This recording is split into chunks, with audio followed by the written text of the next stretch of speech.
Hello and welcome to the Mindful Men podcast, a show inspiring men to be mindful about their lives.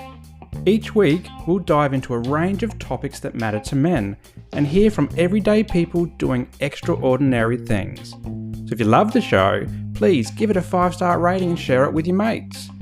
Now, before we get into this week's episode, please note that some of the content may trigger you. And if this happens, please reach out to your support networks. It's really important. If you can't get enough of Mindful Men, head over to our website. It's www.mindful-men.com.au. Find the show notes and the links to our socials there. But for now, sit back, relax, and let's get mindful. G'day guys, and welcome to another episode of the Mindful Men podcast. I'm your host, Simon Rinnie, and today we're getting mindful about the impact that spinal cord injuries can have on our lives. And joining me for today's discussion, I've got Nathan Stapleton from Young New South Wales. How you going, Nathan? I'm good, thanks, mate. Nathan, welcome to the show. I'm really excited to have a chat today. We've got a lot to talk about. And in booking this show, I always ask my guests to put a few details down about how they would like to be introduced to the audience. So you describe yourself in one word as a father, and I'm a dad as well. So I always like to talk to dads about what it's like to be a dad. So in your own words, what does it mean to you to be a dad? Mate, it means the absolute world. There's no love like loving your own child. It doesn't matter whether you have one or five. So there's just nothing else like it. Did you always want to be a dad? Yeah, no, I did from a very young age. I always wanted to be a parent, and I was a very hands-on parent as well. So I took a lot of responsibility on my shoulders, and just because I loved it so much, I love my boys. So it was, yeah. And you've got two little ones. Talk us through your dad's stats. How old and what's their names? So our eldest is Harry, he's 3, and our youngest is Angus, and he's a bit over 1. Wonderful. I love Angus because as we're talking off air, my son's name's Gus as well, and he goes by Gus too. Why did you pick those names? What was they named after somebody, or do you just like the names? No, we just really like the names. It was like Harry's middle name is after my ex-partner's late brother, so his name is Thomas, so it's Harry Thomas Stapleton. And then it's my middle name is John, so it's Angus John Stapleton. And for anyone who's watching and listening as well, you are not just a dad, you're more than a dad. And I'm in Queensland, you're in New South Wales, so a lot of rugby league fans, and you did play for the Cronulla Sharks and the London Broncos as well. What was it about rugby that drew you to that game and wanted to play at the elite level? It was just a childhood dream. Like, I just love playing with my mates and going out and having fun and just enjoying it, Like, then you get into the stories after the game and there's someone put a shot on you or something like that. So you take the piss out of everyone and, just camaraderie, mate. It was in a team environment.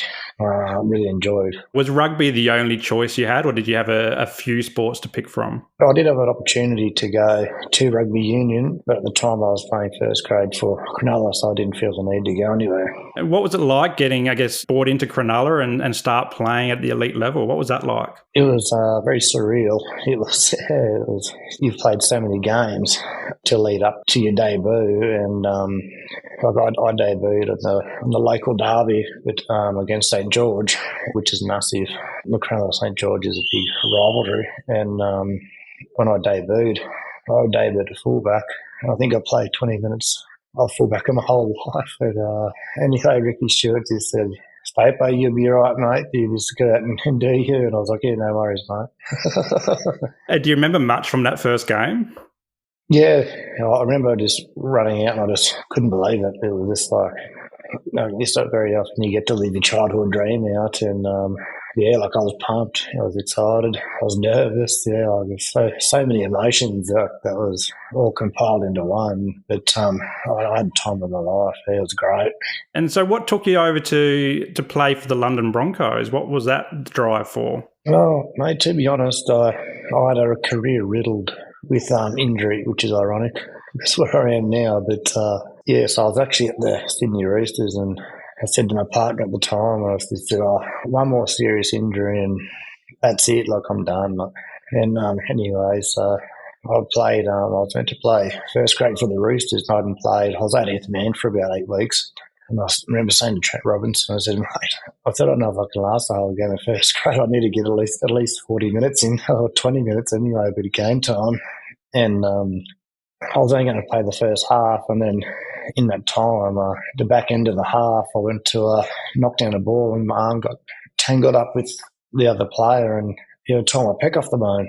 That was devastating. And anyway, I said, well, that's it. And then I was going to rehab, and my rehab was going really well, and I ended up coming back and playing about 11 weeks later. And then I had a mate that was over in England, and he just reached out and just said, oh, we're chasing outside backs here. Are you interested? And my partner at the time and we always wanted to travel. So this was an opportunity to do both. So, and then went over to the London Broncos there. Yeah. What was it like moving from Australia to London, a very different kind of climate and culture? Yeah, no, we loved it, mate. Like, we thrived in adversity, and, nothing was ever too hard for us. Like, we just embraced it, really. Like, we got over there in the middle of winter. It was terrible. It was freezing cold. Like, it was dark at 3 o'clock in the afternoon. It was pretty rough. But then everyone just kept saying, like, just wait. It's not always like this. Wait till summer comes. Wait till summer comes. I hope he's all right. And so what brought you back as well? Like, you obviously finished your career and then came back and started to play some country rugby? Well, not really, mate. We came back because my partner at the time's brother was sick. So we moved back to Sydney. I've been back to the Northern Territory. They had a business in the Northern Territory, so we helped run that place up there just to see what was going to happen and how it all went. And anyway, we ended up staying there for nearly a year. I never really planned it that way. I was like, we've got to do something for ourselves. Anyway, we both jumped in the car and drove east, and just wherever we got a job, that's where we're going to end up. And anyway, we got to Longreach, and we both got jobs in Brisbane. So we're like, well, I guess we're going to Brisbane. And when did Harry come along as well? So 2020. So we moved to Brisbane, and I done my builder's trade, carpentry trade. So I've done that, and then I was building just houses around Brisbane and the Gold Coast in that area, and then Kate's family offered the business in the territory if we wanted to run it and go from there. We're like, going from a building trade into hospitality, mate, was a bit of a shock to the system. I went from making houses to making lattes. And how was that transition? Did you do it successfully? Yeah, no, we smashed it. Yeah, no, we just. Anyone going into a new business, you got that enthusiasm, you got that energy, like you want to make it work, and you wanted to do well for the family as well. So we took a lot of responsibility on our own shoulders, and we made it work.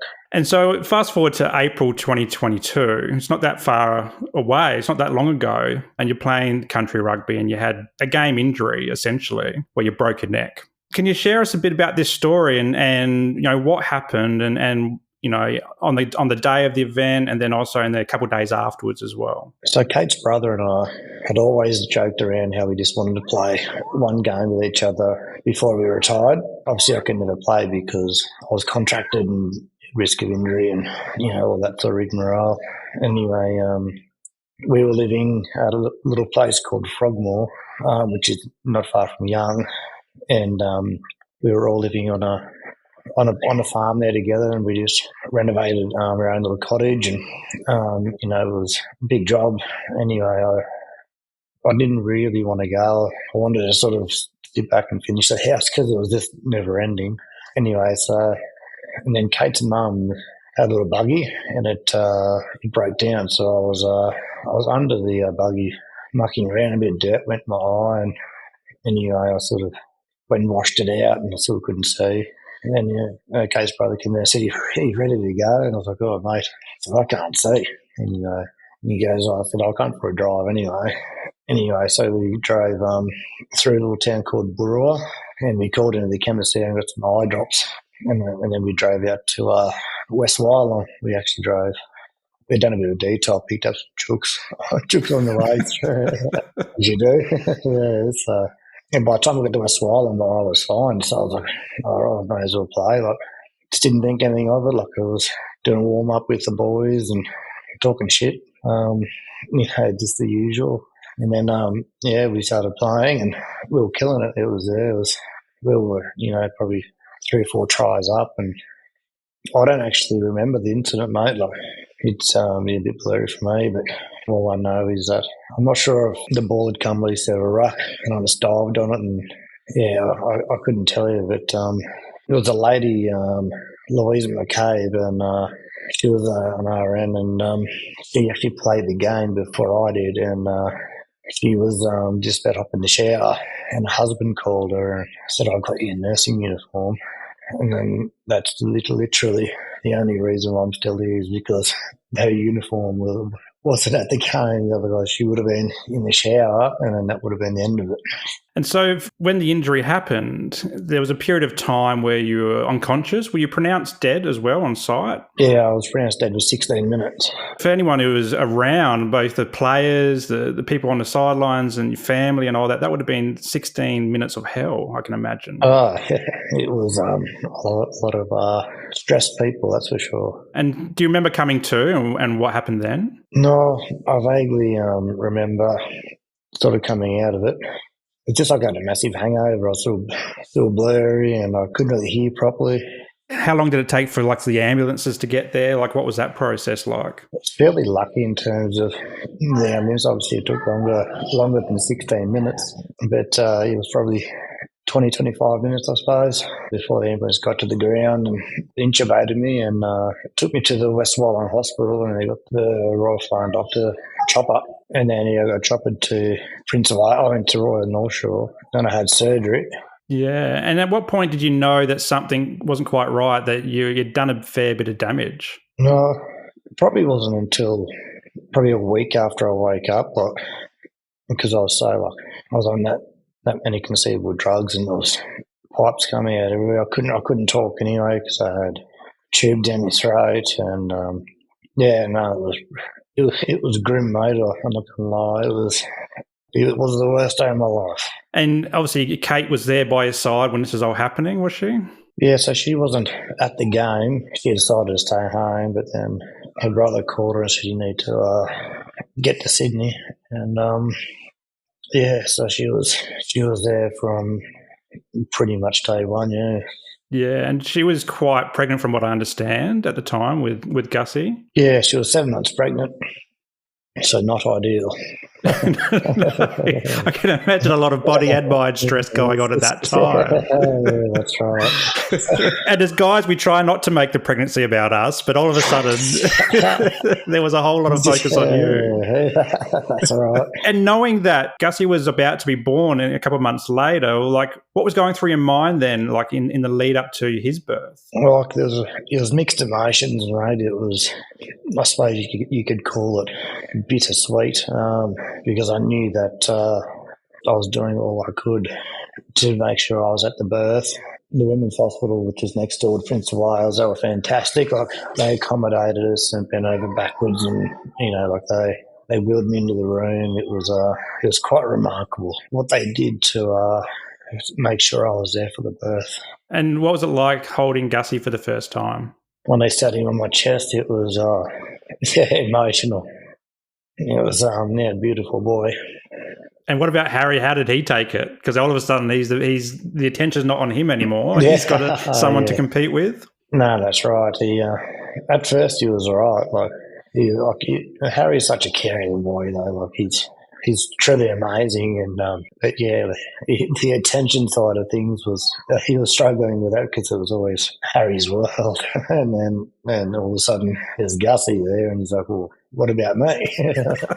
Without wanting to sound like a dick here, I'm going to say at least you got out of having to do all the nappy changes and so forth, particularly those first really tarry ones when they were a brand new bub. Did it take long for Harry to recognise that something wasn't quite right with Dad? A little while, yeah.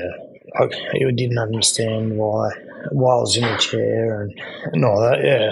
I can imagine that would have taken quite a mental toll on you as well. You don't ever want your kid to look at you like what's wrong, your kid's meant to look at you like you're my role model, I love you, sort of thing. Like I look up to you, and I want to give you a cuddle when I want, that sort of thing. So it took him probably a good month to really get his head around it. And where did your mind go from there? Like, at what point did you say, I've got to tackle this, head on and without, well, pardon the pun, and, try and make the best of this as best as I can? No, mate, it's pretty easy. Like, I've got two beautiful boys, so that's the only driving force. Like, it's like I've lost so much, but I've still got two boys. Talk us through, I guess, the recovery process for someone who's had a spinal cord injury. What does that look like, and what did it look like for you? It was a world of the unknown. Like, if you would have said 2 years ago that I'd have a spinal cord injury and you'd have to go through like all the rigmarole that I have to, like I can't go to bed by myself. I need 24/7 care.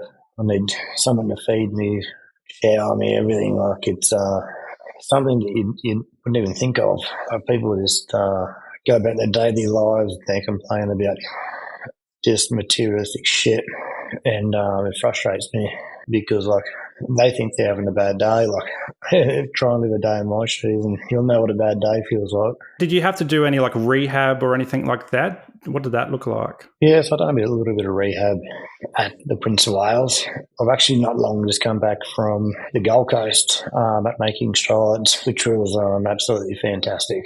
Yeah, talk us through what they do there. So basically they get you out of the chair and they put you in, basically just put you in normal positions. Like, so they'll stand you, they'll kneel you, they put muscle sinew pads on you to try and get that muscle activation on the treadmill, just all sorts of stuff, like all things that you wouldn't even think of doing. But yeah, just get your body just moving, yeah. Which, everyone takes moving your body for granted, don't they? Like, it's quite easy for someone to stand up and go to the kitchen or stand up and go out on the deck, like, or I can't do that. Does having the injury make you reflect on your life prior to that and the things that you did take maybe for granted? Not really. Like, I used to take every opportunity I could get.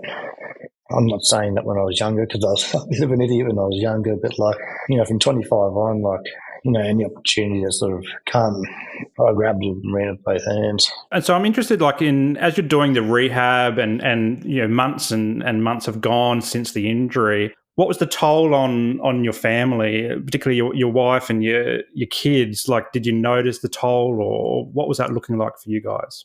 Oh, it's massive, mate. Like, you're watching, there's a lot of single mums out there, or single parents, and they are separated by choice, where I didn't have that choice.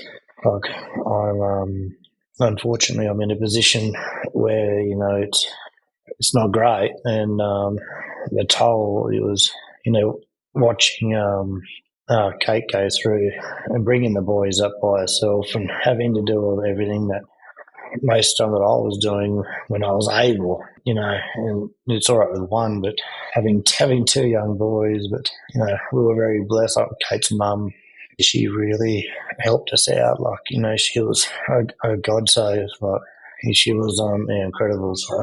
And often in the disability space, we look at family members taking that luggage onto their shoulders of caring for someone with disability, plus the family and all that type of stuff. And you mentioned Kate's mum as well. What about the broader impacts on the broader family and friend units as well? Did you have much encouragement from them or support from them as well? Yeah, no, I did. Like, I've had a lot of support, which I've been blessed with. The community, my family and friends, but I still get mates ringing me, and then I answer and they go, oh, fuck, I don't know what to say. And I was like, how about you just say g'day?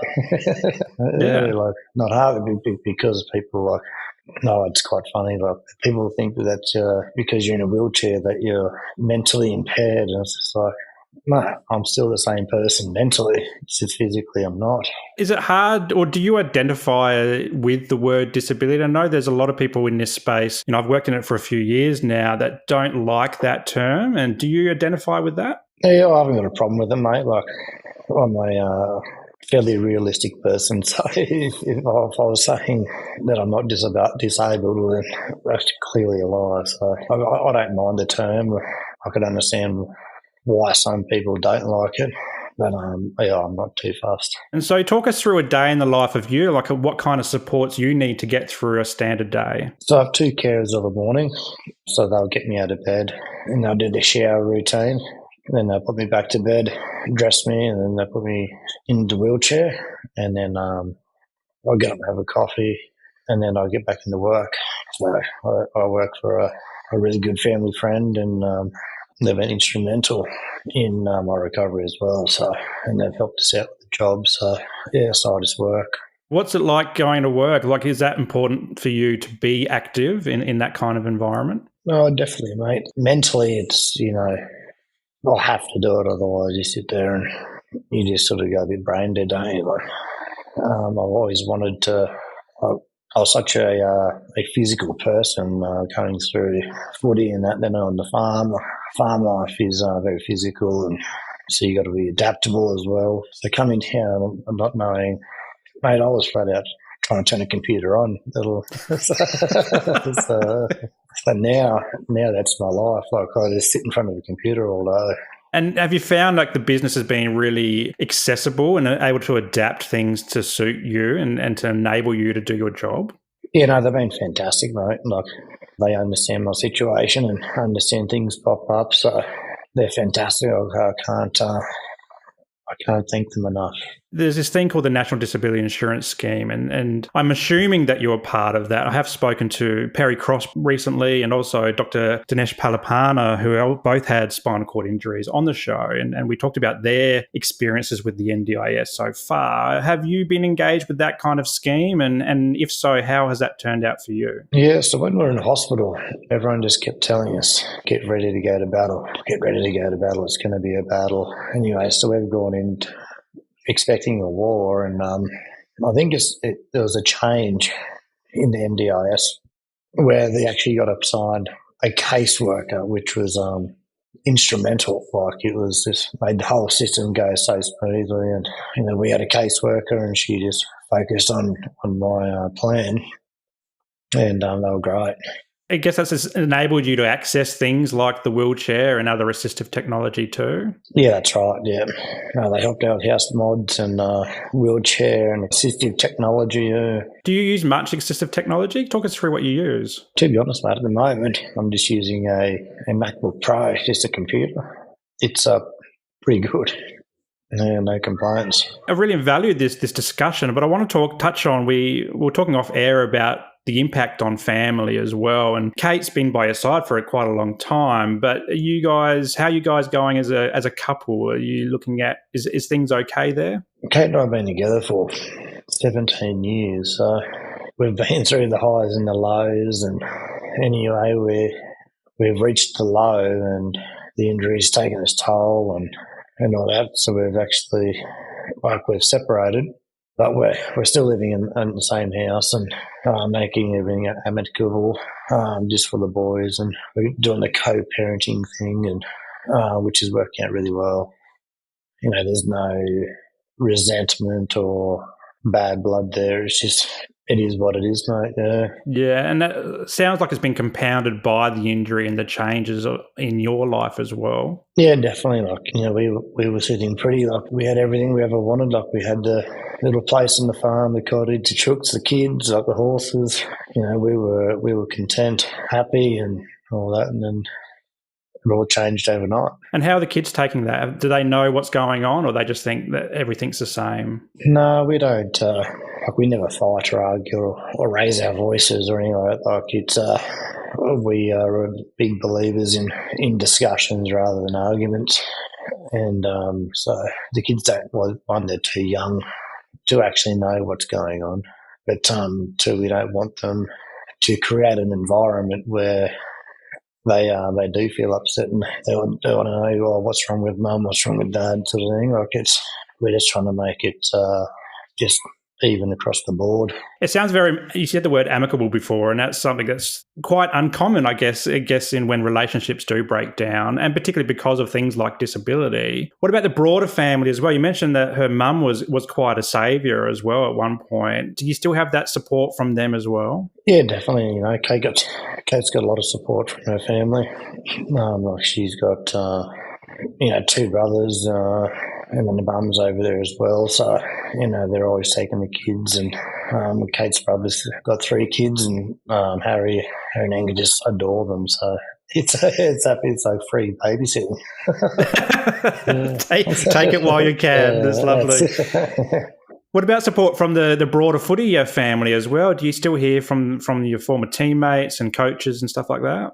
Yeah, they've all reached out. The Glenelg Magpies, like where I grew up, and then the Tenterfield Tigers, and then Cronulla Sharks have all been instrumental in fundraising and support and that. Like without those guys, like the journey would have been so much harder. So I'm so grateful for what they've done for my family to get us through this tough time. Like, especially Jeff Robson at the Sharks. Like he's probably one of the best blokes you'll ever meet, and he's a genuine bloke, and he's always reaching out, and so still keep in contact with him. And from that point, like, how important is mateship during times like this for you? Oh, it's massive. It's like you're not normal anymore, are you? So like you can't just get up and go to the pub. You can't just go up and go out for a coffee. Like so to lean on your mates and for them to talk to you, just talk to you basically, and then like they'll drop around for a coffee, or we'll arrange like a lunch a few days in advance or something like that. Everything's got to be planned. Does that take a lot of planning to do? Oh, yes and no. Like because my voice isn't real loud due to ventilation, I struggle in like cafes and bars because no one can hear me though. I may as well sit there and whisper. So I try and plan things around where it's going to be quiet so people can actually hear me talk. And I'm interested to know, like, your life has been surrounded by rugby and it's been through your veins as well. And since the injury, though, do you look at rugby differently? Do you wish you never played that game? Oh, of course. I think that, like, hindsight's a great thing. I can't sit there and blame the game. Like, it's not his fault. It was just a freak accident. Like, this sort of thing probably hasn't happened in 100 years. So, like, actually watching rugby now, it actually makes me think how people don't break their necks more often, the way they go into rucks and scrums and all that. So, it's just one of those things, mate. And so I'm interested, like, through your journey, and this is quite a journey as well, like if someone's out there listening to this episode and maybe they've known someone or maybe them themselves have suffered an injury that's life-altering, what's some words of advice or wisdom can you impart for them to encourage them to keep going? Just take it day by day. Like you can't have too many expectations, because if it doesn't work out, you get let down. So then you're taking one step forward and 10 steps back. So just take it day by day. Make sure you're making the right decisions and just stay rational. Great words of advice. Nathan, I've really enjoyed you coming on and sharing this. It's a heartbreaking story, but it's also there's a lot of resilience in there as well, a lot of triumph in your mindset and your push forward, particularly for your boys as well, and also for Kate too. I'd like to leave this episode with something a little bit brighter, and I always ask my guests to plug something that makes them feel good. So it can be anything that you like. It could be something you're watching on telly, listening to, reading, something that you're getting up to in your time off from work. What's something that's lighting you up at the moment? It's going to sound a bit redneckish, but at the moment we're sorting through sheep here on the farm, and so just picking and choosing which one was going, which one stay, and talking to agents and that sort of thing. So I like that sort of, talking to like-minded people and just making decisions. Love it. That's great. It's so grounding. It's what you do. It's what you know. And to do that and appreciate it for what it is, that sounds fantastic. But Nathan, thanks again for coming on the show. I really have appreciated your time today. And I wish you all the best for the future and look forward to catching up maybe in the future for another chat. No worries, mate. Thanks for having me.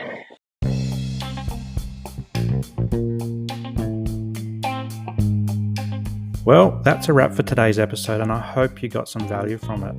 If anything triggered your mental health today, please reach out to your support networks. Also, if you loved what you heard, be sure to subscribe to the show and share it with your mates. For more from Mindful Men, you can check us out on Instagram and YouTube, and I'll throw the links to these pages in the show notes below. But until next time, stay mindful.